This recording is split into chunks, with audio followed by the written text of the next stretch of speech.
நீங்கள் பார்த்து கொண்டிருப்பது நியூஸ் 21 செய்திகள். தமிழ்நாடு செய்திகளை உடனுக்குடன் தெரிந்து கொள்ள நியூஸ் 21 செய்திகளை பாருங்கள். சுருளி அருவியில் குளிக்க சுற்றுலா பயணிகளுக்கு தடை.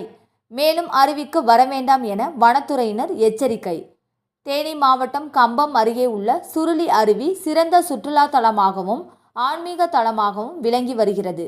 இங்கு ஏராளமான பொதுமக்கள் அன்றாடம் வருகை புரிந்து அருவி நீராடி சாமி தரிசனம் செய்துவிட்டு செல்வது வழக்கம். இந்நிலையில் நீர்பிடி பகுதிகளில் தொடர் கனமழை காரணமாக 6 நாட்களாக வெள்ளப்பெருக்கு ஏற்பட்டுள்ளது. இதனால் சுற்றுலா பயணிகள் குளிக்க வனத்துறை தடை விதித்துள்ளது. அருவி பகுதியில் கனமழை பெய்து வருவதால் சுற்றுலா பயணிகள் சுருளி அருவிக்கு வர வேண்டாம் என வனத்துறையினர் அறிவுறுத்தியுள்ளனர். நியூஸ் 21 செய்திகளுக்காக விஜயகுமார்.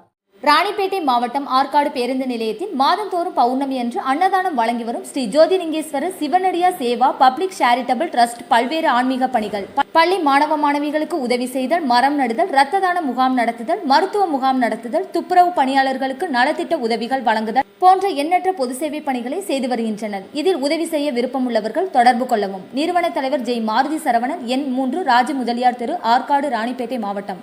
மேலும் விவரங்களுக்கு 90405952 809818 19 7924 என்ற எண்ணை தொடர்பு கொள்ளவும்.